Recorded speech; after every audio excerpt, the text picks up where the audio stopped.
Well, today we're going to look at this beautiful flower called shooting star. It is in the genus Dodecathion, and that is a Greek word meaning guarded by the 12 gods, I think, probably because it's such a beautiful flower. I mean, wow, when you look at it, it is a remarkable flower. It's unique in having all of its petals pulled back from the core of the flower. So it almost looks like it's in shock, like it's pulling away. These are called reflexed petals. When they're pulled away like that, they're exposing this beautiful central core in the flower. All the inner parts are exposed. There's a beautiful yellow ring, and then coming out of that is this kind of, in this case, it's a maroon kind of burgundy anther core. These are united anthers sticking down, and then there's a style sticking out of the very tip of them, the receptive female part. The anthers are releasing the pollen. This is the male part.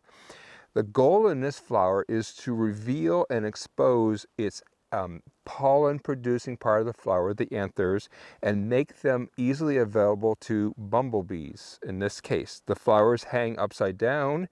They're meant to be grabbed onto by a strong insect that can fly and hover and come up from underneath and hang from it. The bees come and hold onto it, and they shake the flowers to shake the pollen loose. This is a strategy called buzz pollination, and it seems really unique, but actually about 15 to 20,000 flowers in the world, including common flowers like tomatoes, for example, use buzz pollination strategies. I've talked about it in some of my other videos.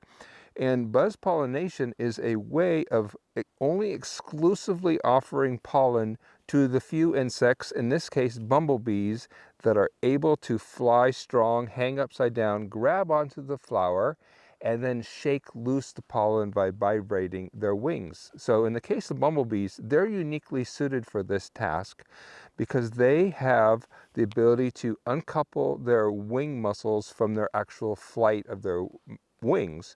So they use this normally to warm up. They can uncouple their muscles so they can still shake their muscles, vibrate them very quickly, but the wings don't vibrate. So a bee can sit there, be sitting there stationary, and its muscles are vibrating really fast. And that's a way to warm up so they can get an early start on a cold morning and get out to some of these flowers before other pollinators do. But this unique ability is uniquely suited for these flowers because they can land on these flowers and then uncouple their wings and vibrate the muscles, and that creates a frequency that shakes loose the pollen from the flower, from the anthers in this case. The anthers are closed and they have a little pore at the tip, and when they're shaken, they shake loose like a salt and pepper shaker. They shake out the pollen onto the bee that's holding onto it. The bees vibrate their wings at about 400 hertz, and the pollen is most effectively shaken out at 500 to 1,000 hertz. So actually the flowers are out of tune with the bees, but that's an intentional strategy.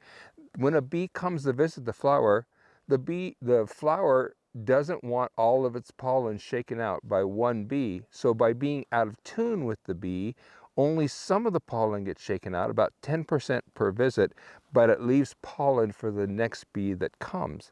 And what's fascinating when you look close at these and there's bees flying around is you can hear this all happening.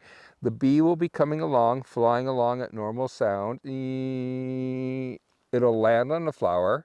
It'll uncouple its wings and then vibrate at a higher frequency.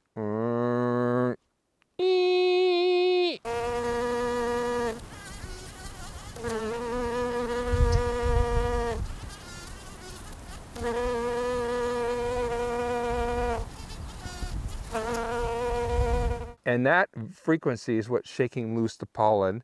They dust it on their bodies and then they fly off and continue their search for more. And this strategy, for the point of view of the flower, is special because it prevents other pollinators who want to come and steal this pollen from getting to it. It can only be released by insects that are hanging upside down and vibrating their wings, and only bees are able to do this. The flower offers no nectar reward. It is offering pollen to the bees. The bees are going to eat a lot of the pollen, but hopefully in the course of flying around and visiting different flowers, they're going to carry the pollen around to other flowers. So look closely at these flowers the next time you see a shooting star, and hopefully you'll see some bees doing this. It's a fascinating life history story in a beautiful flower.